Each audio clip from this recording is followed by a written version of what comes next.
happen. Hey, well, welcome everybody to Theme Thursday. This is May 12th, 2022. Our first little get together post our reception with the 13th annual member show, and congratulations to our winners. Congratulations to everybody who entered the show.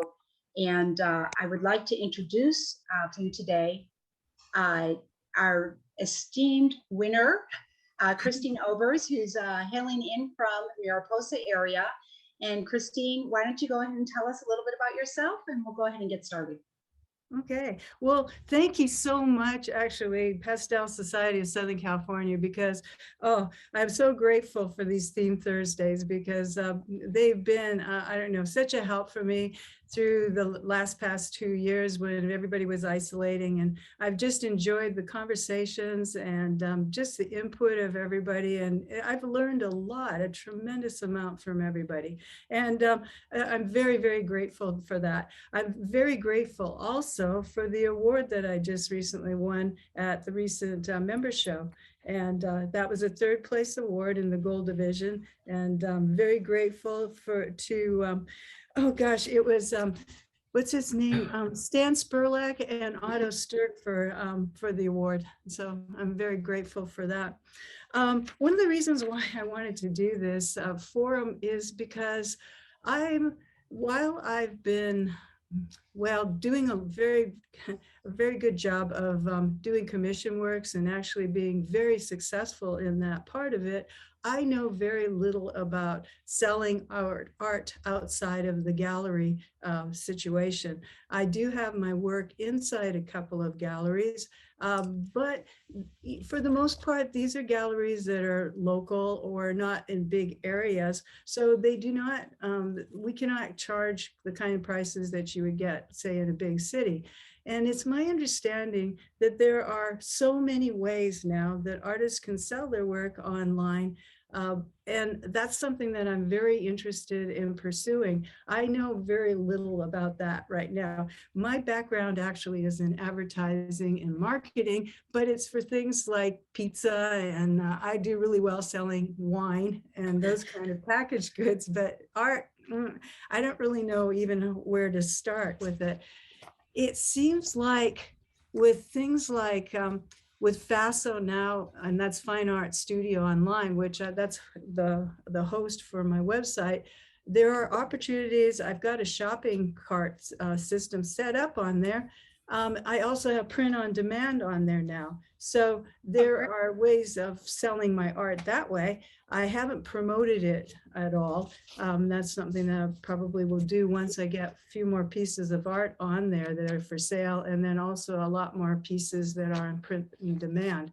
I haven't tested it to check the quality. I know that there are other ways too, like several of the I think people like Lynn, she has her work on Fine Art America, and she's selling prints. And Daniel is selling through art storefronts. And so I'm just kind of curious about what people are using and what's working for them right now. I also understand that, it's Artwork Archive. I do have a subscription, and I do belong to that. And that's a way of selling artwork also. And I haven't pursued that at all either. So currently, pretty much I'm just using FASO. And I certainly would like to kind of explore different options. So at this point, I kind of like to almost turn it over to other people and see what their thoughts are and what's working for them.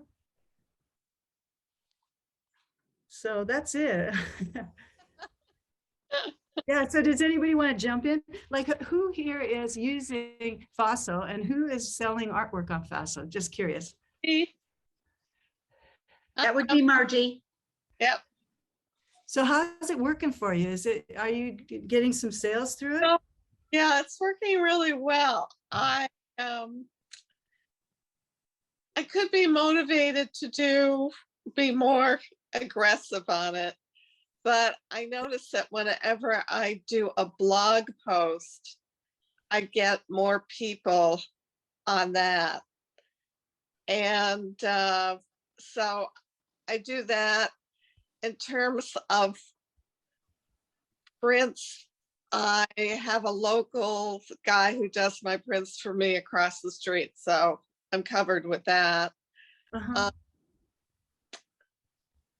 But that's been going well. And the other thing is I donated to Screen Actors Guild. So I had some actors who bought paintings for me. So that was nice. Actually, I'm kind of looking to find some groups that are outside of just other artists and everybody's aunt. Yeah, exactly. And it seems as though there's the opportunity to really expand. I mean, you can go, your reach could be as big as the whole internet, conceivably. And I understand too that there are some people like Jeannie Rosary Smith who are making six figures. And it's because they've been using Instagram a lot. And I have a business Instagram and also a business Facebook, but so far I have not set up shopping on that. And that's another thing that I'm kind of interested in doing. Yeah, I've had a few people on my Instagram account ask how to reach me, and I just refer them over to my FASO account. Right. And I might be losing people who are just, were there in the moment and want to buy. So I've considered that, but I don't have a shopping cart set up on Instagram. Christine, did you just say that there you can shop on Instagram? Oh, Yeah. yeah. And Facebook too. Okay. Yeah, so that's a whole nother option. So it sounds like you don't know about it. Is there anybody here that's listening right now that actually sells through Instagram and Facebook? Maybe not. That's a whole territory to explore. Yeah, so, well, if I ever dive into it, I'll definitely share like what I'm finding out about it. But yeah, so there are these options that, and I know with FASO, okay, they have a marketing thing that you can just go to the top bar where it says marketing, and you can actually look at type in something like selling art on Instagram, and it'll give you a whole thing about setting up your shop on Instagram. And so far I haven't pursued that, but that's something that I want to do in the future. I'm really happy with FASO. I get a lot of, hits from them. The other thing is you can see where your clients or viewers live. And that's been helpful. I can tell when an art organization that's been looking at my work. Yeah, that's great. Yeah, so that's kind of nice. And then I tell everybody anytime I put a picture up of my dog, I get 1 million hits and likes. Particularly. Yeah. So somebody was asking, what is FASO? It's not FATSO.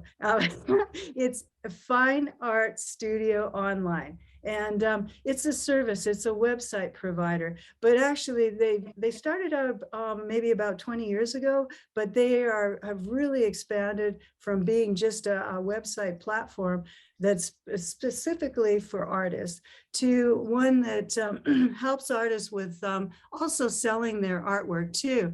They, Clint Watson, who is the founder of FASO, he also started this thing called the Sovereign Artist. And he's on Twitter, and I don't know if anybody follows him, but he's an incredible wealth of information. He's been also pursuing and looking into NFTs for FASO, and he's already set up a site for it.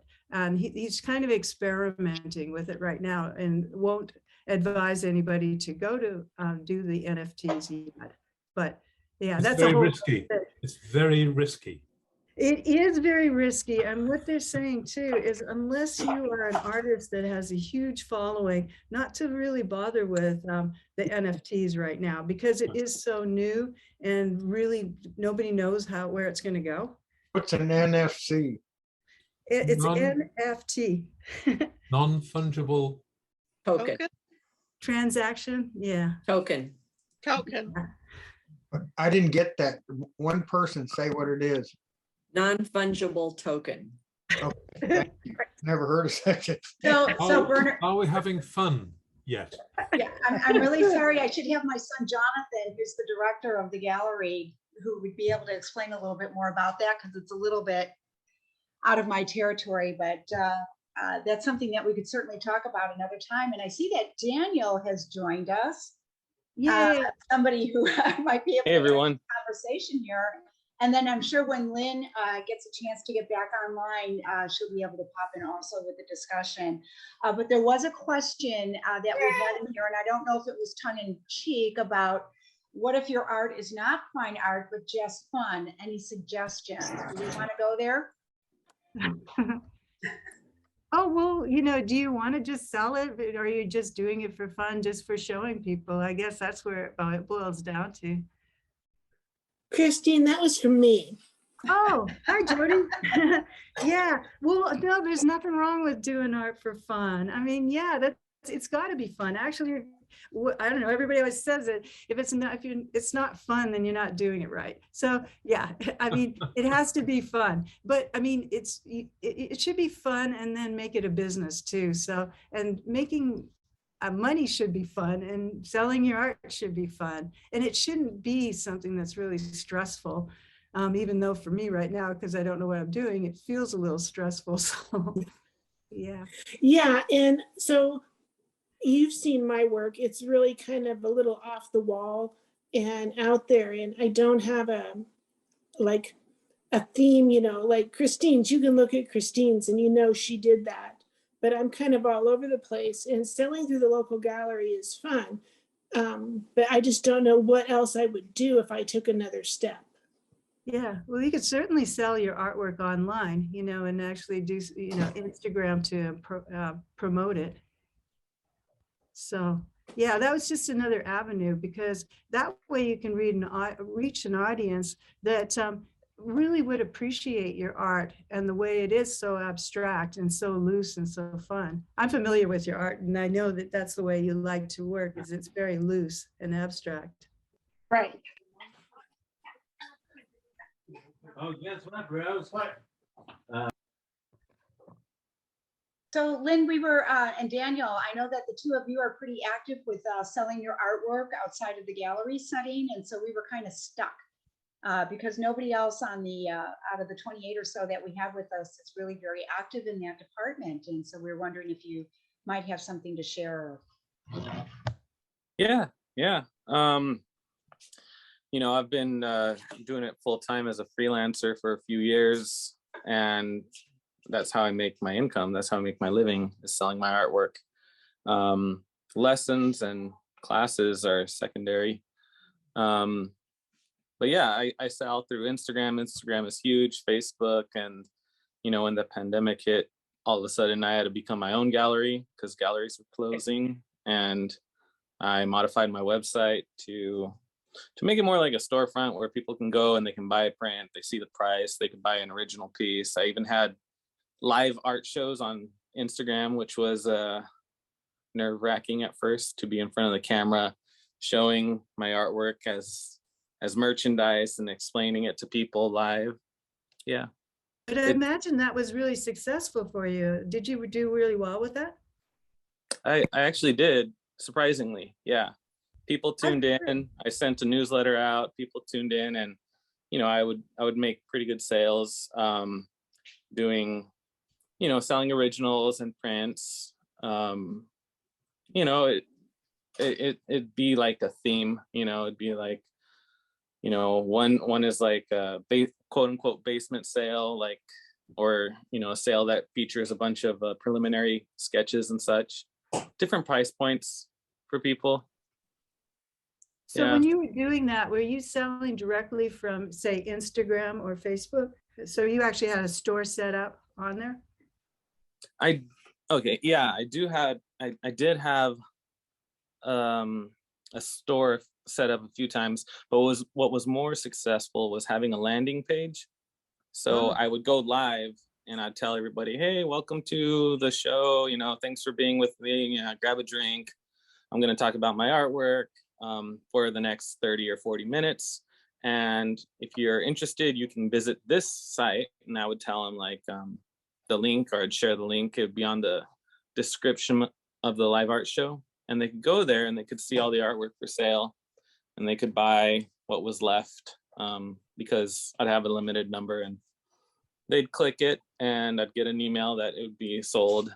And I could put a little red sticker on it behind me because I'd have a wall of artwork behind me. It was fun. Yeah, it was fun. So when you sent them to the link, where was the link? Where was that part of Instagram, or is that part of your website? Oh, it's part of my website. I have a Okay. website with art storefronts, and Right. they've been really good at I don't know, facilitating any questions I had. You know, I asked them, hey, I want to do a landing page to do the show, and their customer service is pretty helpful. And I'm no web programmer, you know, or anything like that, but you have to do a little work on the back end of the website and create your own landing page and put the items up there for sale. And once they are sold, you know, you get your income in a way that goes directly to your bank account when you set it up that way. So there's not a whole lot of, it's really easy for the buyer. That's what you want to make it. You want to make it really easy for the buyer. So they just, like they're shopping anywhere else. They click, they shop, you know, they put it in their cart and they check out. And then I would send it to them I'd package it myself, put the receipt and everything in there and send it off to them. Yeah, and actually I received one of your packages. It was very professional. Now, does Art Storefront actually take a commission off of those sales? Oh, there's different levels. Yes, is a short answer. I think it's like 12% they take for prints. Like if I have a print up there and I have prints of my artwork that are printed through Bay Photo, a company in San Francisco, and if I sell through them, I'm not touching the print at all. The customer clicks on the print and they get it delivered to them from Bay Photo. And that's really nice. And so they take a percentage. But if I sell an original piece and I put it on my website, I sell it, they only take, I think, 5%, which is a transaction fee, they say. So, you know, I'll have something for like, you know, an original artwork for $500 or something. I'm happy to pay the 5% because that means they can pay with a Visa or something like that through the website. And it's original work. Yeah. Yeah. Okay, that sounds really good, actually. Yeah, Bernard. Yeah, I have a question, Dan. Can you tell us, because I've been approached by art storefronts very intensely at the beginning of the year, and I was getting like almost personal messages from all the salespeople, and it was very, very intense. And they were talking about, we want to talk to you personally, and you know, it was getting really pressured. So I said, stop, I'm not interested. But now they've started again. But what I'd like to know is, without getting involved and using up my time too much, what exactly do they charge? Can you give us an idea of this multi-step approach that they're doing? Yeah. I know it's a tough question, and you may not want to answer it. No, I mean, you could go online. I could go online right now and look it up. But basically, there's like, I don't know, it's like copper, silver, and gold. And, you know, the gold membership costs more annually, but the percentage they take is less. And I think it's like 12% instead of 15 or something like that. You can look it up. It's a big chunk at first. And what I don't like about art storefronts actually is something that you have to get over mentally. It's a very much I don't know, the best way I can describe it is like a bro dude approach. Their mentality is, you're an artist, you gotta sell, sell, and they have a podcast which is actually really great called the Art Marketing Podcast. And the same attitude is on there. You know, they have really great information on how to market your artwork, and they're always trying to sell you stuff. What I need to do as an artist is filter out that bro dude, you know, who's saying all these things, and just take the ideas, because there's some pretty good ideas that I got from them. I didn't go to school for business or marketing, but I've learned a lot. You know, Yeah. I feel like I've been back to school through the pandemic, just trying to run my own business this way.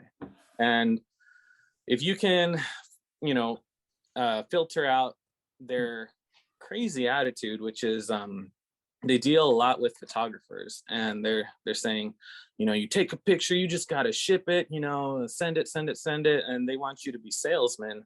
Where me, I'm not, I don't know, it's hard to see myself just as a salesman. I cherish the relationships I have with my patrons, and each sale is very personal, and I'm very grateful for them. So I try and, you know, show genuine gratitude that way. Whereas, you know, the sales bro, sell doesn't have any genuine gratitude in it. And so, Right. That makes sense. Yeah. yeah. So check out their podcast. It's free. You can but get a would lot you- of ideas. So But- Dan, would you say you need to spend $2,000 to get going with them? Yeah, I think it's their Oh, God. website startup fee is like $2,000, Wow. and that's, you pay that for the website, and they help you get set up. And then it's I think there's a quarter. I think it's every quarter you pay like $80 or something like that. I can't even remember, but you got to, you know, you have to use what they give you, and they actually have a lot of information. They have like an art marketing calendar and all this other stuff. Yes. Lynn, do you have your hand up? I'm sorry. Yeah. Yeah, well, did you guys talk about Fine Art America already? No, not I'm yet. sorry. Yeah, you're next. Yeah, when Dan, that sounds like a big investment, so it's probably working great for you because you can sell original art there too. So, Yeah. but I couldn't do that kind of an. Yeah, I have a question for you, Daniel. So now when somebody buys something from you on art storefronts, do you get to know who the buyer is so that you can thank them personally? Absolutely. Yeah. You get all their information. You even can track like where they found you from, whether it's Facebook or Instagram, to see if your ads are working. And like that. I send out, even if they buy a sticker, because I have, you know, I sell like, you know, these stickers for my water bottle. And even if they, you know, spend $3 on a sticker, I still send them a thank you note, and, you know, genuine, handwritten, old school in the mail. But yeah, I need that. I need that connection, and I want them to know it's a real person on the other end, you know, who's really thankful for the artwork. I think that goes, I mean, the best way to sell artwork is face to face if you can. But I mean, the second best way is to let them know, like in a video or something, and let them know who you are. And, you know, I think if they learn a little bit about you, they're going to want to collect your stuff. You know what? And I think that's so important, because that's one of the things that I found that's sort of missing in the gallery situation, is that when I sell my artwork at a gallery, I never get a chance to talk to that person. I don't get their information so I can thank them or anything like that. And I kind of like that whole personal aspect of it. Oh yeah. And a lot of times you'll ask the gallery, I've done this before, and hey, you know, I'd love to send them a thank you card and, you know, my latest newsletter, and they keep their cards really close to their chest. And I that's common. That's like that's how galleries do it. So I have a question for Jonathan. Jonathan, do you want to pipe in on that over I there? do. I don't Yes. even know where to start. I'm going to say first that I want to thank Christine for sending out the notice, because she's great and she's incredibly talented, and her work is diverse. And every time I see something that she's done, I'm just blown away. So thank you, Christine, for the beautiful work that you do. So I'll say that first. No, galleries do not always act that way. Right. We want the customer and the artist to connect. And we can't always do it because we're inundated, with so many things to do regarding business. But in general, if we sell a piece, we call the artist or email them and say, hey, you just sold a piece. And they say, who did you sell it to? And we tell them.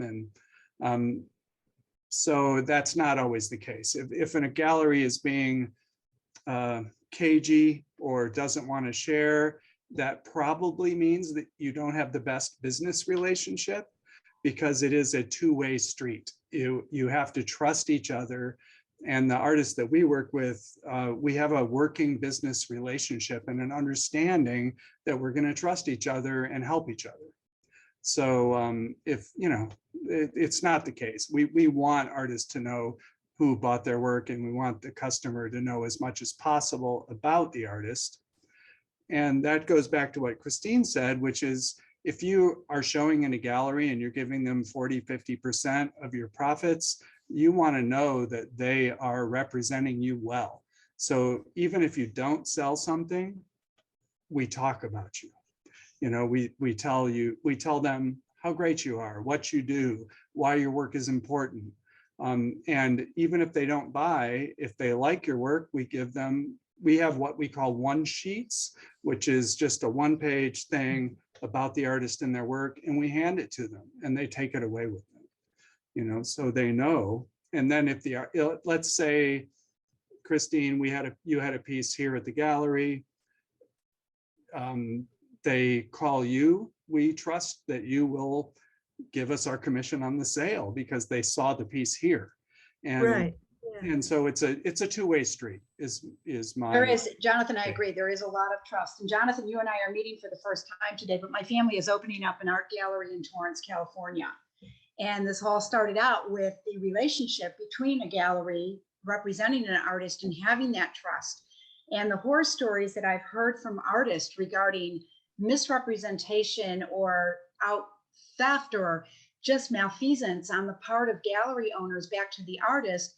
And then it happens the other way, with artists not being totally truthful and honest with their galleries that are putting out, or they should be putting out, all of their efforts into promoting you as an artist and finding collectors for your work. So when you started talking about the fact that this is a two-way street, and it's got to be a great relationship of trust between the gallery and the artist that are in their in their card file, that they are working for you and doing all this work that you as an artist might want to be doing, just creating art, but you have to be represented very well, and you have to be careful with who you pick. It's a relationship. So when a new artist comes to me, I try to make it clear that it's a business relationship, and that, if we don't feel comfortable working together, then we probably shouldn't. But if I'm excited, then I think that excitement carries over, and the artists and I set up a dialogue, and then we move ahead. And what I encourage is, if anybody's uncomfortable, say you're uncomfortable and say why, because then you can start to establish that trust.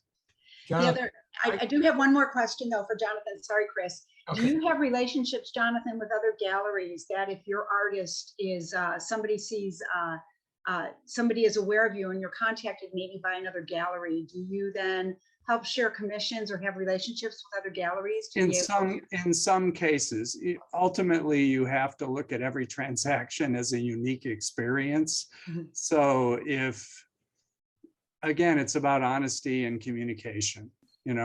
If I feel like, hey, this sale came from me, but you're making the sale, I might say, why don't you give me a percentage, but it's all about talking it through. And then sometimes you just let it go, because you realize you've done your job, and when other people benefit, that's fine. And it'll come back to you eventually. So. Thank you. Chris, sorry. Go ahead. What typically do galleries do to promote an artist? I mean, if you're getting 40 or 50%, what are you doing to make that sale on average? I need some insight into that. Oh, that's a I think Chris is the MC on this. We do everything we can that we can afford. And we try and set those parameters ahead of time. So for instance, we do posters, we do invitations, we do social networking, we do mainstream media, radio, television, direct mail. We do everything we can to promote. If we have a show in particular, we want the world to know and we want people to come. And so, you know, we're doing all that, but we can't break the bank. What do you do? How do you make a decision to what artist you're going to have a show for? I mean, how does that process work? Is it based on their certain style or a certain thing people are interested in right now? Or how does that work? Boy, that again, it's a complex question. For me as a gallery owner and an artist myself, I need to be excited. If I'm not excited about it, I'm not going to do it. I'm not going to waste my time or anybody else's time. So I look for artists that I resonate with. And then when I find them, I get really excited. I contact them, we talk. If it looks like we can do a project, you might think of it as project-based. We come up with an idea, we like it, let's pursue it, you know. And here we're planning a year ahead, and it's not uncommon for museums and galleries to plan 2-3 years ahead.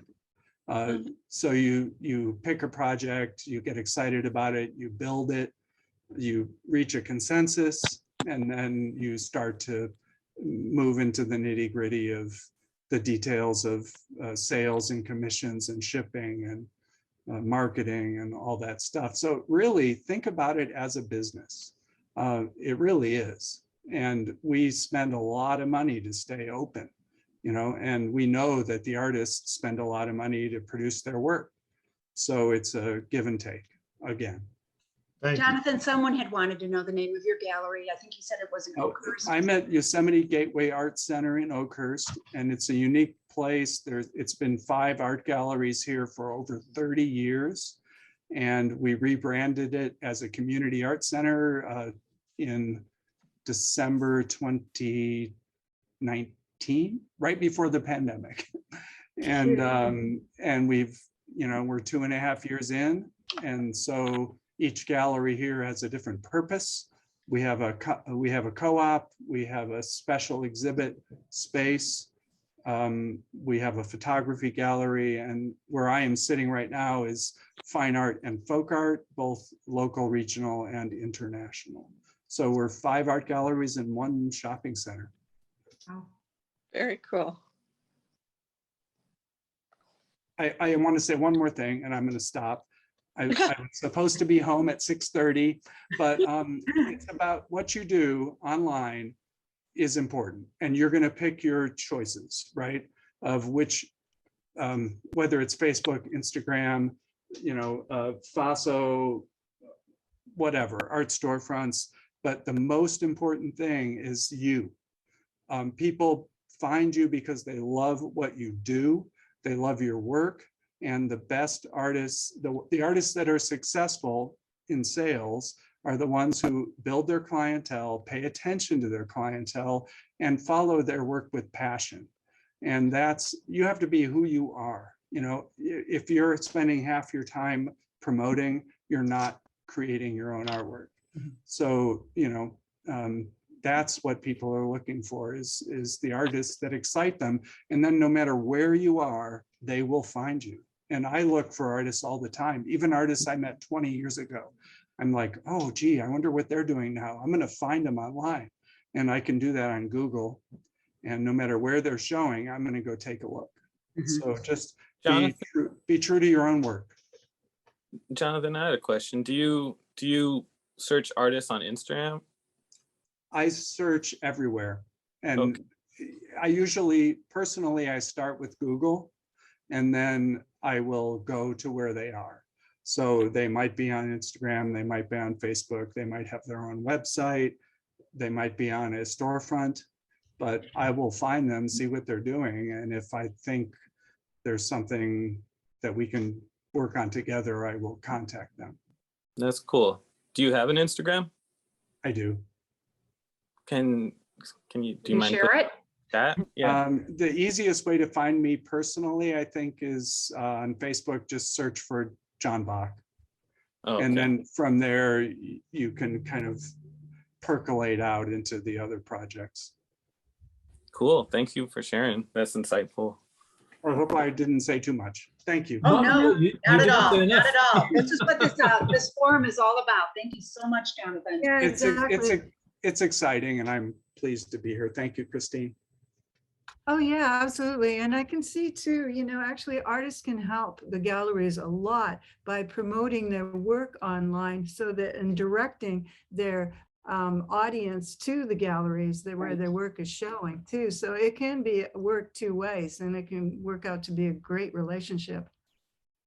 I don't know if you guys can hear me. I just have a really quick question about Instagram. I noticed that some artists put up a price. They say available, $250, $350, whatever. And then others say available, direct message me. So I think the direct message is maybe so that you're not putting out there what you're charging. So that whole thing about charging to me, and I guess that's a whole nother issue, is like, what do you charge? Now, I'm not a well-known artist or anything, but is it okay to put out a price and then, or not?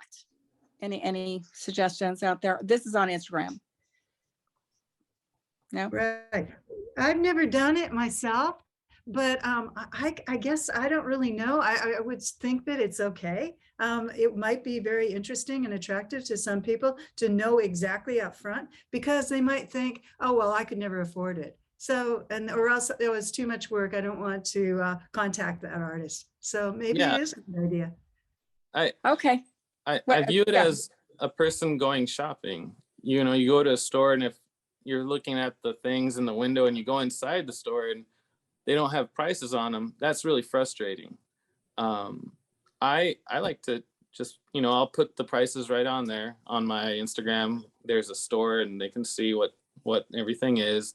Everything from, pretty expensive originals down to like pretty affordable stickers, I just find that I've made more sales when the prices are visible.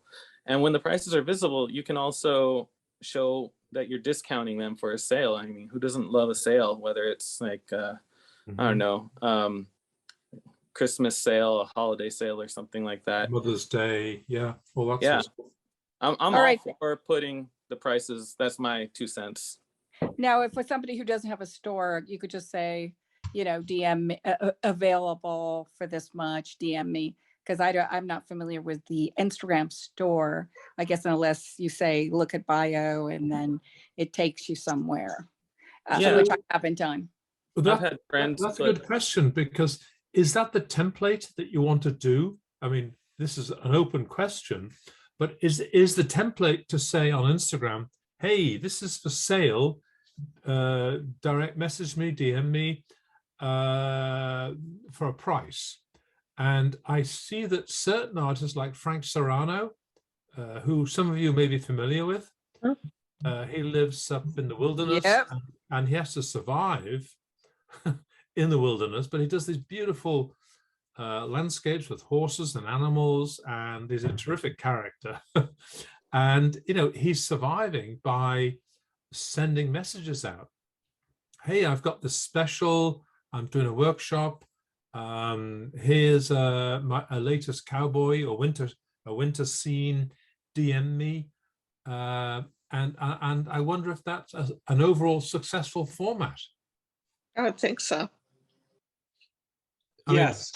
without bringing Frank Serrano here and grilling him like a piece of meat. I think, Bernard, in the case of Frank Serrano, because I have taken a workshop with him. Oh, you and have? I have and I have a story about that later. But he DMs, he says DM, because, he charges a decent amount, and I just don't think maybe he's comfortable with putting it, because I've DM'd him and say, Frank, I've always wanted one, how much is this 12 by 16? I love it. And he goes like 2,500, which is it's worth it because he's Frank Serrano. But then I'm like going, oh shoot, I can't You afford don't that right have now. 2,500, Yeah, right? yeah, but at least, you know, he says DM me. And I think that, you know, the people that are familiar with him and are collectors know that he starts at a certain amount of money, and he can do that. He has that reputation. So you know, so to follow on from that, Carolyn, is that should we be like fishermen, where we set a sprat, you know, a little fish, to catch a mackerel? Yes. You know, should we have a That one lower was value where stuff is actually available? This picture is only going to be $400, but that's on your lower level, you know, with 5x7s and 8x10s, and they're not really that complicated. And then you have this other level. Maybe that's an approach that we should think about. I agree, actually. And you know what? I mean, because there are a lot of people who are what we used to call in the wine biz entry-level consumers, where this could be the first original artwork that they ever purchase. Yes. And that's a wonderful thing, because that opens the door for other purchases. It could be a 4x4 or a 6x6, right? Right. Like something Yeah. that's painted, very intense, very colorful, very attractive. But it's nothing like, you know, the grand landscape or the experimental piece that you've been doing. Maybe, you know, I think the muddy water is clearing here slightly. But I see people have got their hand up. I had my hand up. I had a comment about that. I'm in a co-op gallery here, really small, and I just started out at pricing my pieces incredibly low. One person came in and was wowed at how undervalued I am. But it really, I stuck with it, and I'm happy for that, because one of the first sales I did was a guy who told me he bought his first original artwork for his first home, his first house he's bought. Oh. And that was just like something. I mean, we celebrated together. Oh, wow. And so he could look at it, and it was price so that he could say, wow, I really like that, and it's really fun, and I can see it in my new home, and then walk away with it right there. He could afford it. And I've had a couple others who were just like, wow, I really like it, and I can afford it. So that's why I've been keeping the prices really low for now. But yes, yay. and of course the obverse of this, you know, a coin, like a coin, doesn't have two sides. It has three sides. Most people don't think of that, but what you're saying is, just what I'm thinking about is, bring them in, reel them in with a small, cheaper price, but then you have to realize that people who have bought your paintings for 800 or 900 for an 8x10, 9x12 will say, hey, are you selling out underneath me? Have you lowered your prices? And I think that at that point, you've got to look at the rim of the coin and explain what your philosophy is. Oh, that's a great idea. You've got to have three levels. You know, heads, tails, and the rim.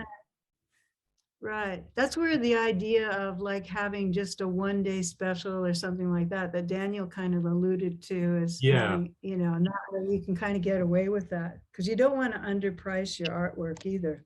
No, and you don't want to do, I don't know, you don't want to sell yourself short. You know, if stuff's moving really quickly, raise your prices. But you know, if you raise them so much, your stuff's stagnant. You know, you gotta find that middle ground for you. I think what I think John was saying about having a relationship with the gallery. I've just had bad luck, I think, with my relationships with galleries, to the point that one even burnt down, and I had work and there and storage and everything, and it was just a nightmare. But that being said, I feel like the relationship you have with them, like I have artwork right now that's on my website that's at a gallery in Montana, but I link the I link on my website, you know, I say available at their gallery, and there's a link there, and it's to their gallery, and it's a good relationship I've managed to foster very timidly, very cautiously optimistic with them because of my experience. And I think there's a role galleries can play with the artists, but it's not all on the gallery. You have to hustle as an artist. You have to like have your shows, have your sales. You know, you don't just give it to the gallery and you're done.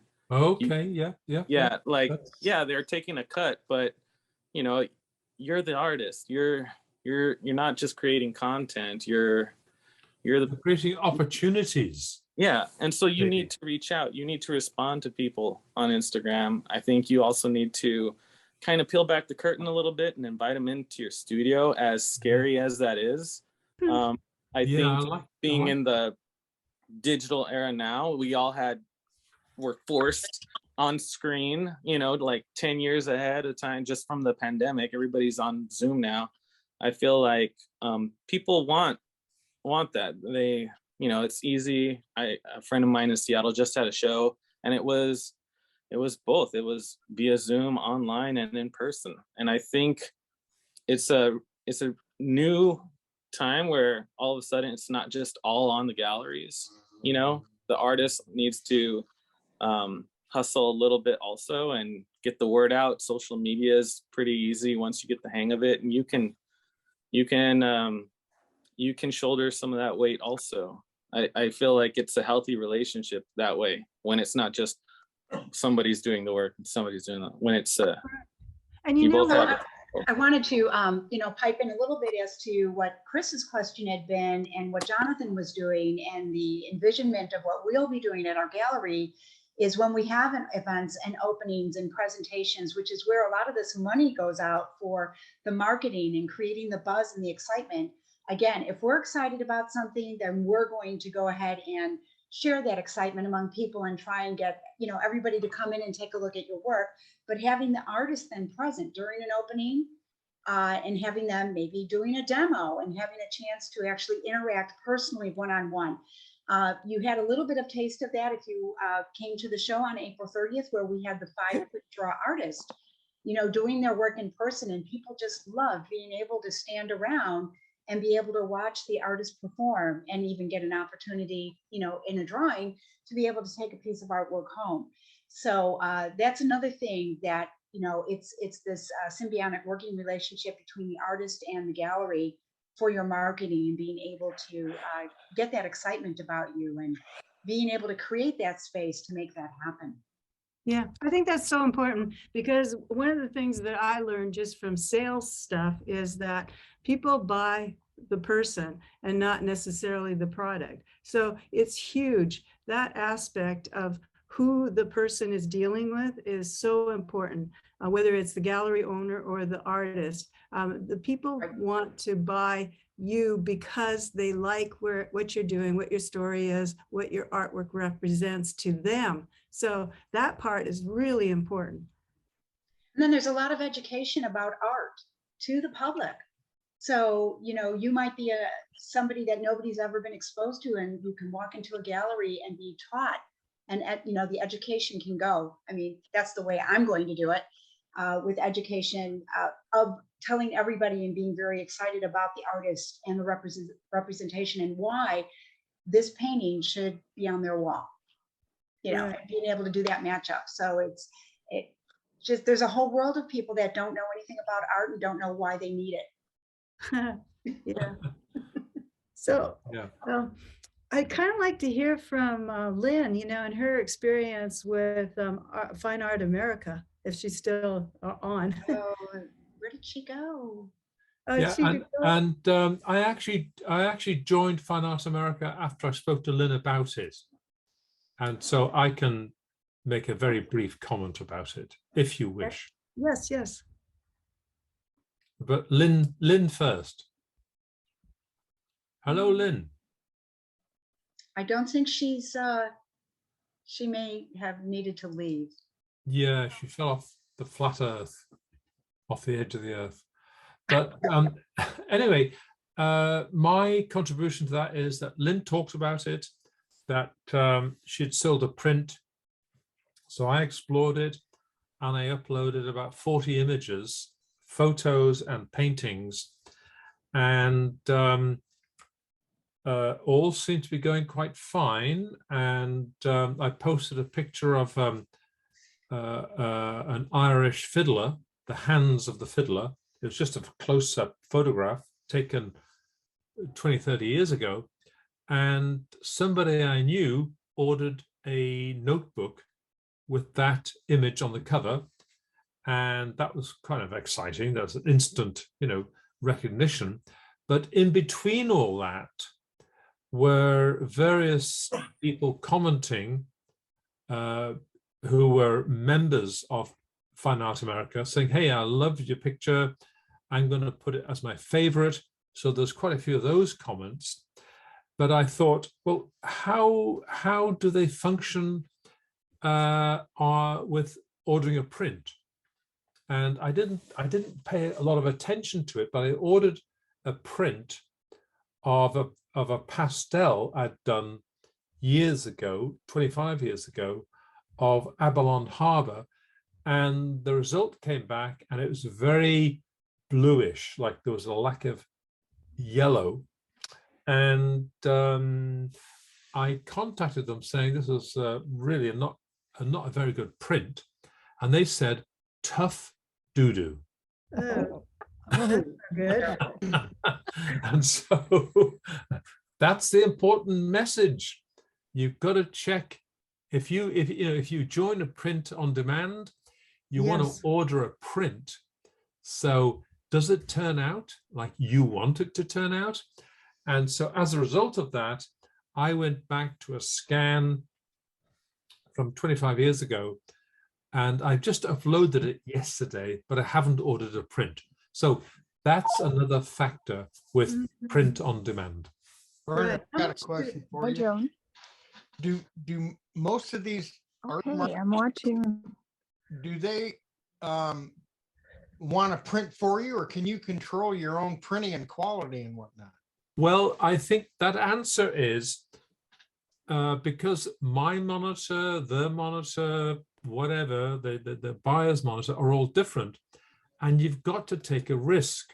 And therefore, if you take a photograph, and you're better off taking a professional style photograph as opposed to a cheap camera phone photograph, you want to make sure that it looks like the original Well, without you having to adjust it. yeah, for If you sure. adjust it, you don't know what the heck you're doing, basically.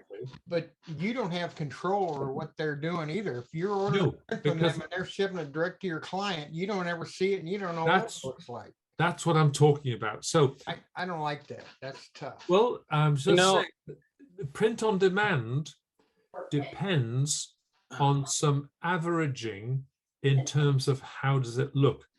So when I downloaded a scan done with that company El Segundo, the scan had all the right range for me, and I just, without adjusting it, I've just substituted it for what I want, I think will be correct.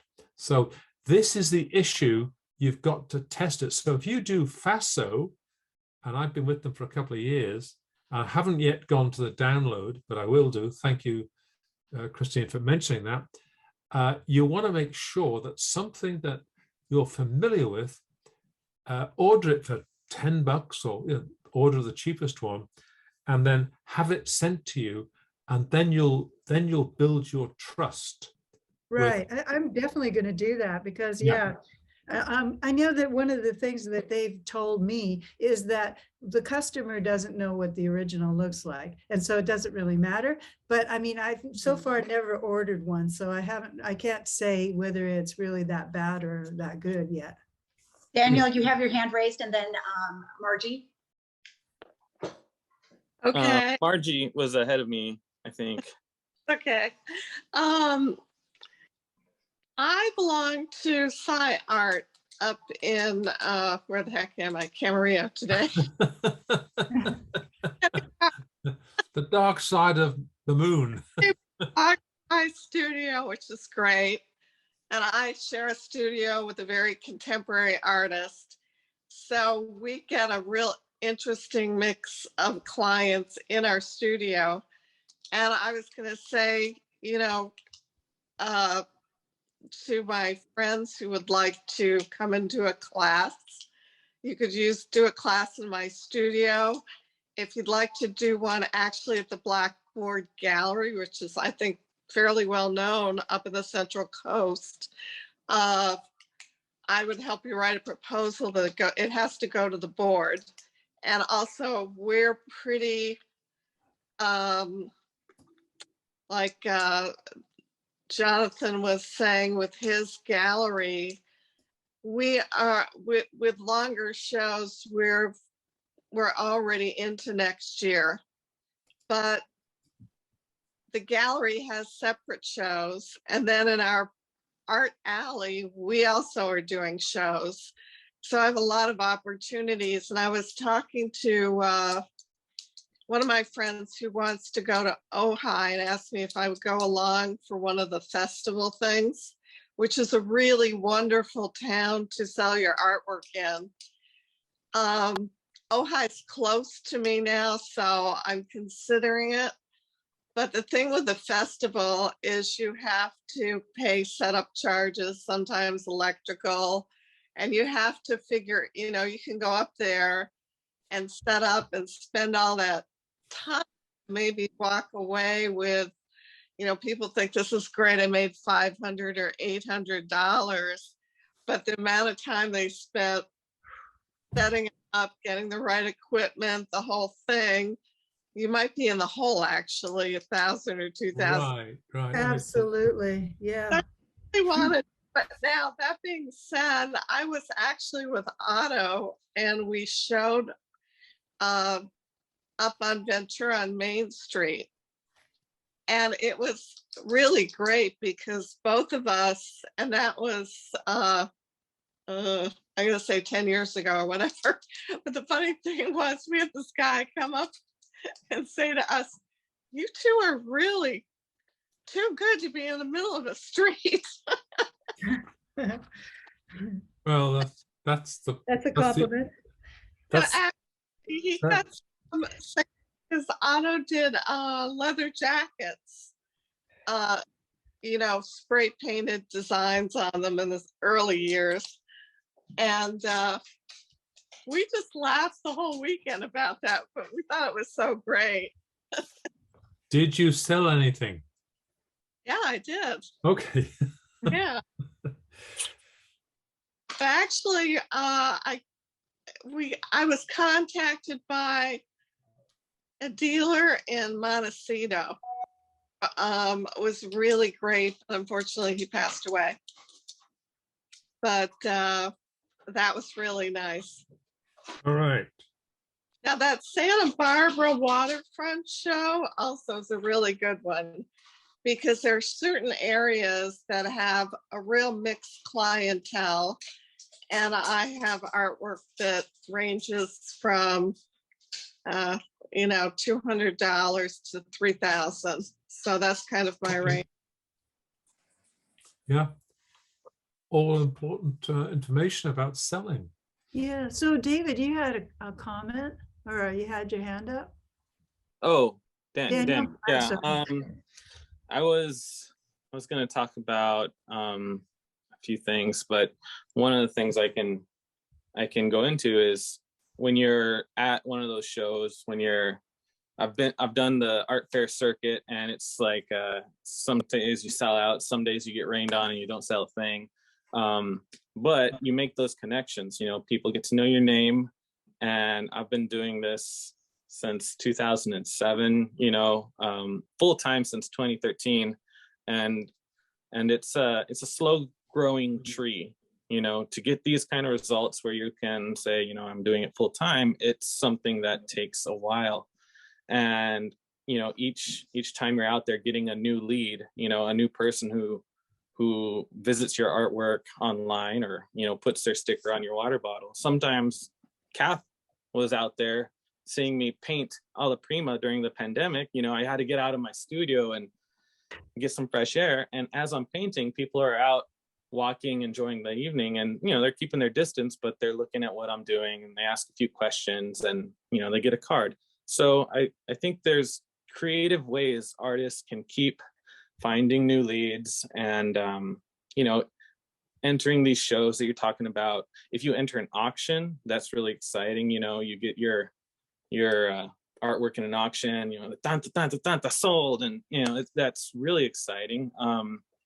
And then the other thing is working with the gallery, because magazine ads are expensive for an artist, all by themselves. But if you can work with the gallery, and maybe there's a miniature show coming up or something like that the gallery is doing, you can talk to them about, hey, let's buy an ad in Fine Art America, or Western Art Magazine or something like that, Western Art Collector.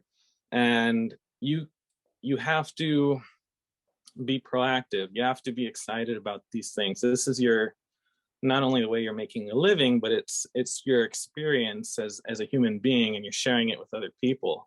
And I think when people get a sense of that magic and that energy, they want to know more. It's not just, I'm making pretty things and I'd love for you to put it in your home.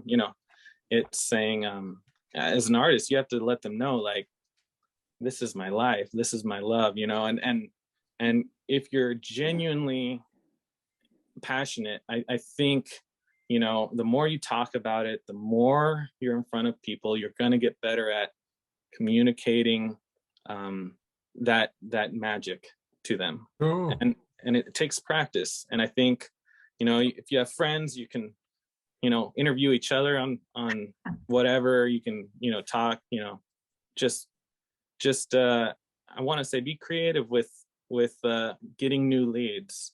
It's not just an art show and, oh, the art show didn't go well, or the art fair didn't go well. Sometimes it says unorthodox as painting on a walking path, or something like that. Right, that's a good idea. So looks Jonathan, like Jonathan, you had Lynn's back. I have to go. I'm late. I'm in trouble.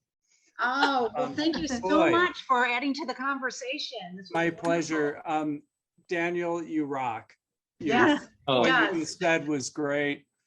I don't know how to end up other than you have to spend money to make money, and even if you're an artist, so for instance, here at the galleries, my daily expense is $300 to $400 a day.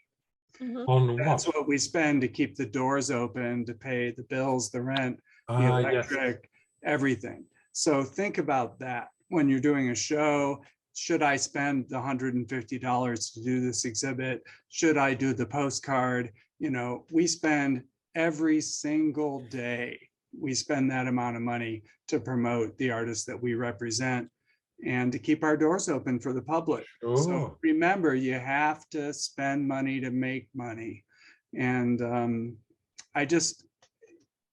beyond that, I just want to say, do your work, love what you do. Like Daniel said, it's about our passion. It's really not about the money. I'm not in this business because I make money. I'm in this business because I'm an artist and I love what I do and I want to share it with other people. So please do that yourself. And Jonathan, I have a question for you, which is a question for everybody. Would you welcome us? Would you welcome us looking at your site and possibly submitting for your review? oh yeah, if artists submit work for consideration, Yeah. what I try to keep things online or by email at first, and then I offer suggestions to people to how they might participate in That's our area. very, very kind of you.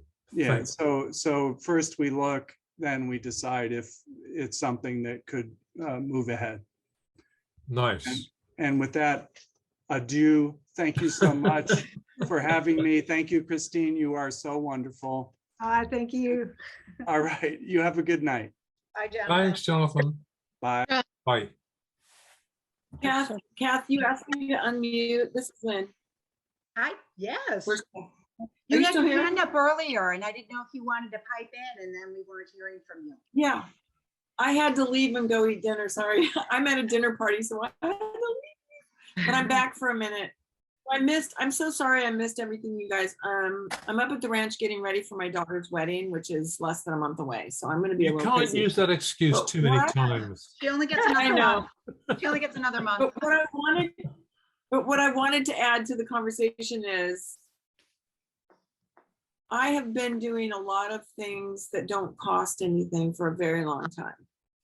And I've been on Facebook for years and years, as long as Facebook's been around. I have not that many people. I have like 11 or 1,200 followers, friends. They're friends, they're not followers.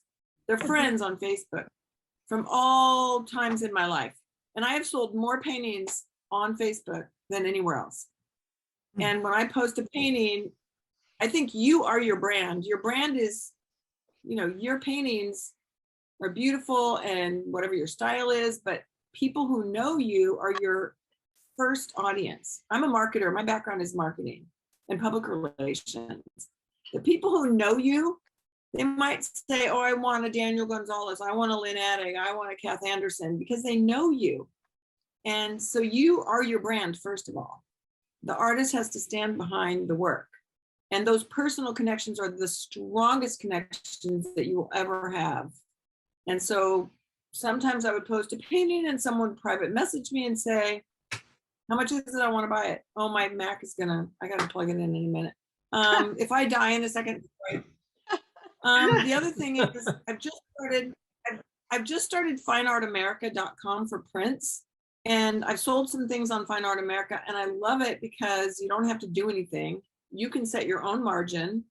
You can decide how much you want to make. They print it, they send it to the customer.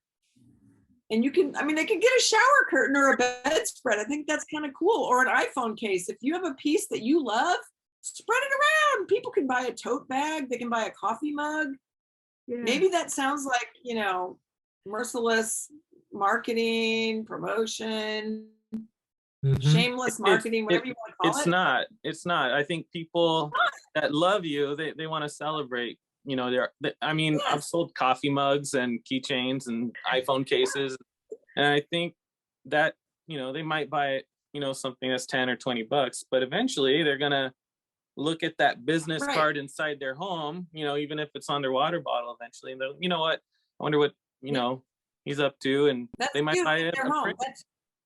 Yeah. So Lynn, yes. Lynn, if I could add something, that when you were offline, I talked about, I followed your lead and entered, uploaded 40 pictures for Fine Art America. And one of the things I wanted to check was, what was the reproduction value? Beautiful. And in one case, it was beautiful. There was had an Irish fiddler, the hands of a fiddler. But on the other one, I did I downloaded a print of Avalon, which I've done in pastel, and I didn't pay a lot of attention to it, and the result was very poor. It was too. Wait, when you say you downloaded it, did you order it to purchase? Yes. So I tested them by ordering a print, and when I said I didn't pay much attention, I did not use the original 11 megabyte scan. Right? I used a quick photograph on my cell phone, and it turned out to be disastrous. It was not, to me, acceptable. See, I have my images scanned by James Tarter, so they're scanned and photo corrected to be exactly like the original. I did have one. I did the same thing, Bernard. I tested it. I ordered some note cards of one of my paintings, and the border was sort of a rust color, and it had a rust tint. And I immediately contacted customer service, and they said, we are so sorry. And they redid it. Oh. And a brand new one corrected, fine. And then I've had other things friends have ordered. I've ordered a coffee mug of my sushi cats. It came out beautifully. So if something is awry, you just tell them and they will correct it. In this case, I just want to say this as a sob story. In this particular instance, I did order a print of Avalon, and I said, I got it and I complained. And I said, yes, I understand that all the monitors are all different. And they said, we're not going to reprint it. So just No, be you must have aware. gotten a bad person. Yeah. So that's a lesson about printing.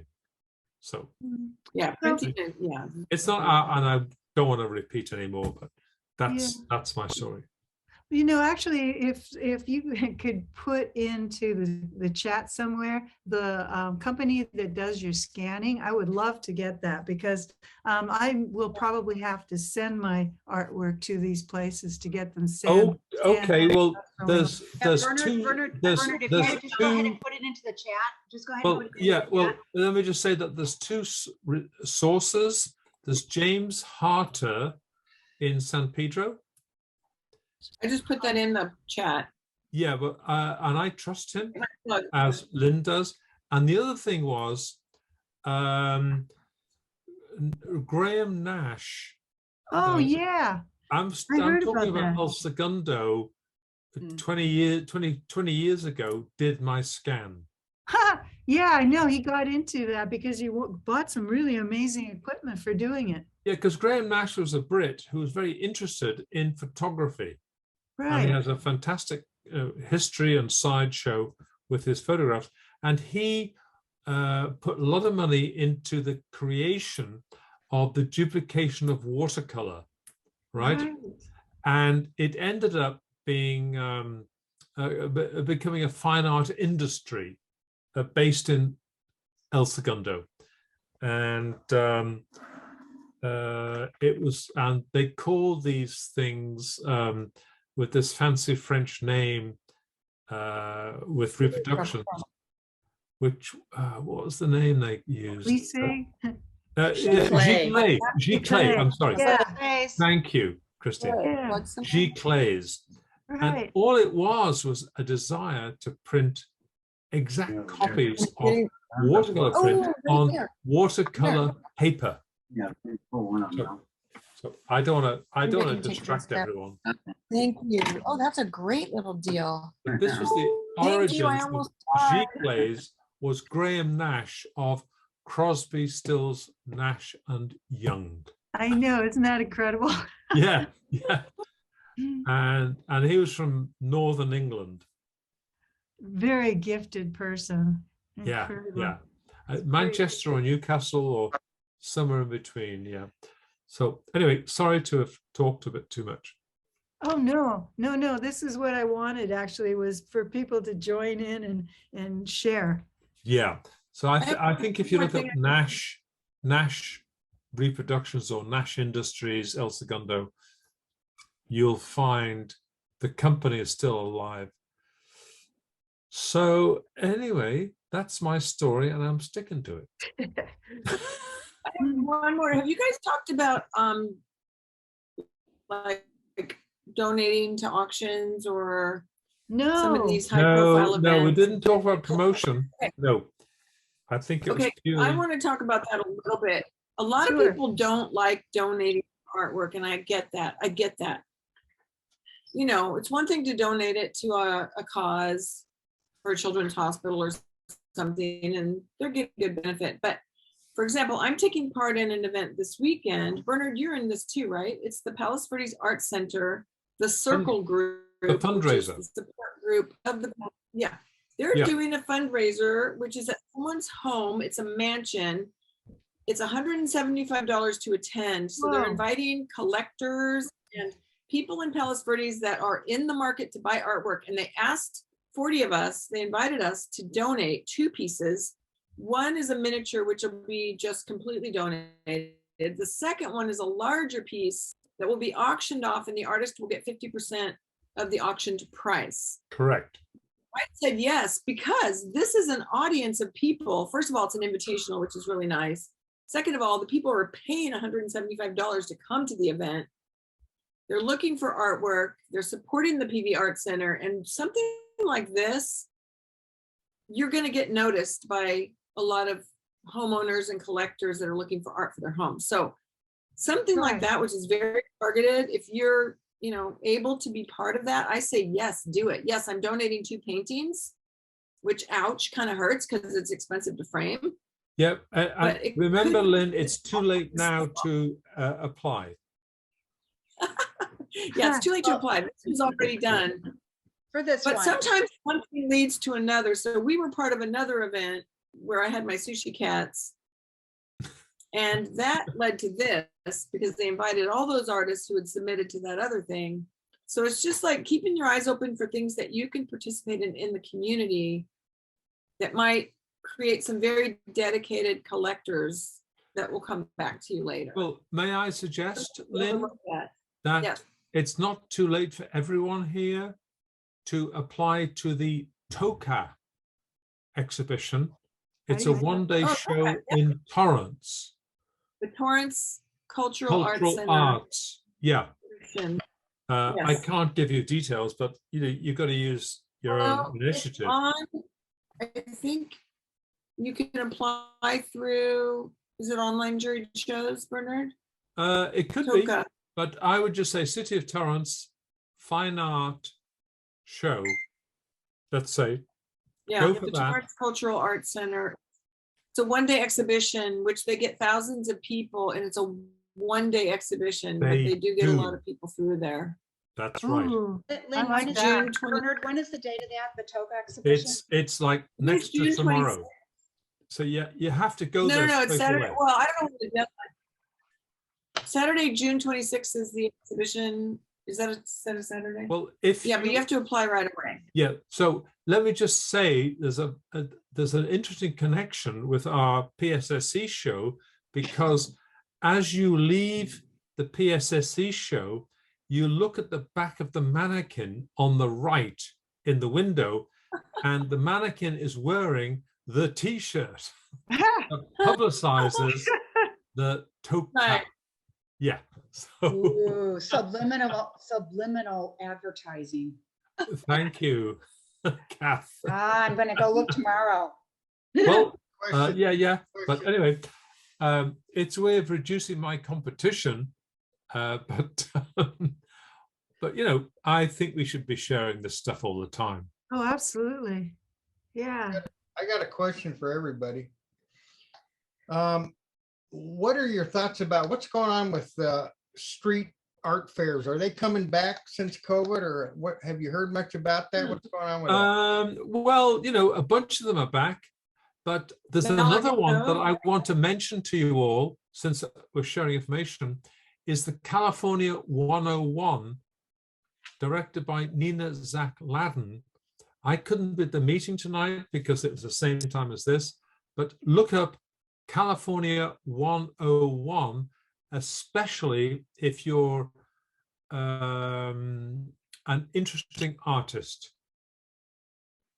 All right, so Yes. Hermosa, Manhattan Beach is street fair is coming back on, and the Palos Verdes street fair is going to be in June, Chris. So Oh, great. So the I'm working it. California 101 is going to be held at the old library in Torrance, and it's free. But, if you've got a really interesting part of your mind that creates things, I would really recommend you follow up with the California 101 with Nina Zach Ladden. would you mind putting that into the chat, Bernard? No, I won't. You don't mind. I know you don't mind. Yes, I'll put it in. Thank you. Sorry. There's an Instagram profile called Art Data Intel, and oh gosh, this never works, but I'll type it in the chat. They look at some of the biggest shows and they keep data on artists who are winning, and they announce, artists to keep an eye on and that kind of thing. And in the past, I used to submit artwork like Yosemite Sam, just shooting my guns everywhere, bang, bang, bang, bang, bang. Anywhere there was an art show, I'd send a piece to. And ever since I heard of this, the Art Data Intel, I've been more selective with the art shows I'd submit to. That way, these shows are a little bit more, prominent. and they get featured in magazines and stuff like that, and people really look at them. And I think that's one way I've kind of honed my efforts and starting to see it barely pay off in the smallest way. But I think, you know, if you have, you know, a community that you're really interested in and you want to put your effort that way, I think that's good. What I'm trying to do now is to try and more or less focus my efforts in a general direction rather than just sling artwork to the closest show I hear about. And you know, I'm trying to be part of a community, and I'm also trying to further hone my art skills and, you know, get noticed by some prominent collectors and such. So that's just an idea to think, because it's tempting to, if you hear an art show is opening, you have some work sitting aside, and then you put it in the show, and the next thing you know, this other show that might be featured in Southwest Art Magazine or something like that, you know, they have a call for the show, but then you don't have any artwork. So I think it's important to have a calendar, you know, have a kind of a focused path that you're going along, and a few shows throughout the year that you want to check off your list for having submitted to. Keep creating more artwork. There was a company that promoted all art shows all over the country that you would get. I used to get stuff online from them promoting all these shows. And then when COVID hit, it all went away. And I can't remember the name of that. Does anybody know what I'm talking about? It's a... Well, there was one PR lady, Jackie Balestra, who did South Bay, and she promoted. Now this is all over this is all over the country. You could pick. Oh, okay. Sorry, I'm out of touch. And they would tell you all the art shows, street fairs that were all over the place. I can't remember the name of that thing, but all of a sudden they went away, and I don't know if they've come back yet. Yeah, I know what you're talking about because I saw that too. But yeah, I don't know if they went out of business or something because I haven't been getting their emails at all. Yeah. Okay. All right. Well, it's 6 minutes to go. So yeah, Christine, do you have any final thoughts? You know, there's been a lot of suggestions. Oh my gosh, it's been wonderful. Actually, I've been writing down like crazy all these different things. So Christine, my suggestion is, would you be prepared to do this again? Oh, sure. We should visit this again maybe in about 6 months or so. Yeah. Well, no, sooner, I think. Sooner? Well, what about if we do it after IAPS? Because a lot of us, I think, okay. Yep. Oh, that'd be a good idea. Yeah.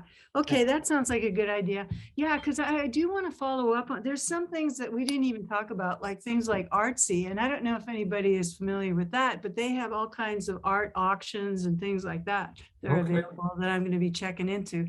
So I've got a lot of things that I want to follow up on, and maybe I can share those later. Right. So what about other members? I get all of my coffee mugs and stickers and that kind of stuff from Zazzle. Yeah, and I have to tell you, they're great. I've got, where the heck is, I'll pull out my coffee mug. RJ, how do you spell that?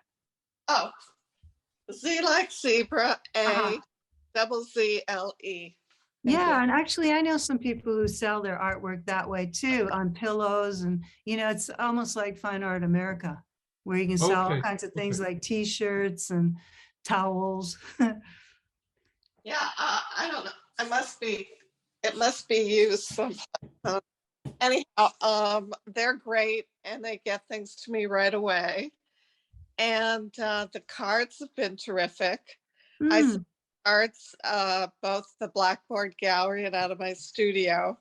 And like Daniel, I try to write a thank you note to anybody who comes in and shows a lot of interest in the artwork. For business cards, I like Moo, M-O-O. Yes, I do too. I love them because they do a square card. And so when people have a stack of cards, if you go to a convention or something, and they just throw the cards on the table. Yours always kind of, hands out. Oh, Yeah. And actually their stuff, their printing is just outstanding, really very high good. quality paper. It's excellent. Yes. Well, everybody, this has just been absolutely terrific. Margie, thank you so much for helping to create another wonderful Theme Thursday. Christine, for being able to come up with a very important topic. I'm hoping that you'll join us for the next Theme Thursday, which is sometime in May, right? It is May 2 weeks away. 26th for our primary colors, red, blue, and yellow. And I hope to see all of you, or at least most of you, at our general meeting on May 14th at 10 o'clock. And if not, it will be hybrid. So we will acknowledge and try to keep you included in the conversation to the best of our abilities. We're just getting back to this. Great. Right. And we have Daniel, who is with us tonight, will be demonstrating. He'll be our demonstrator. So let's all make a great showing for him and support him, because he's done pastels before back in his teaching career, but we've kind of thrown him into it. So he's just applying all his skill sets into a different medium for us, and he's happy to do it. So maybe Dan could remonstrate. Lovely, lovely. Bernard, I missed you. I miss you. Right. I'm going to stop recording. So if you want to stay on for a little bit, but again, thank you very much.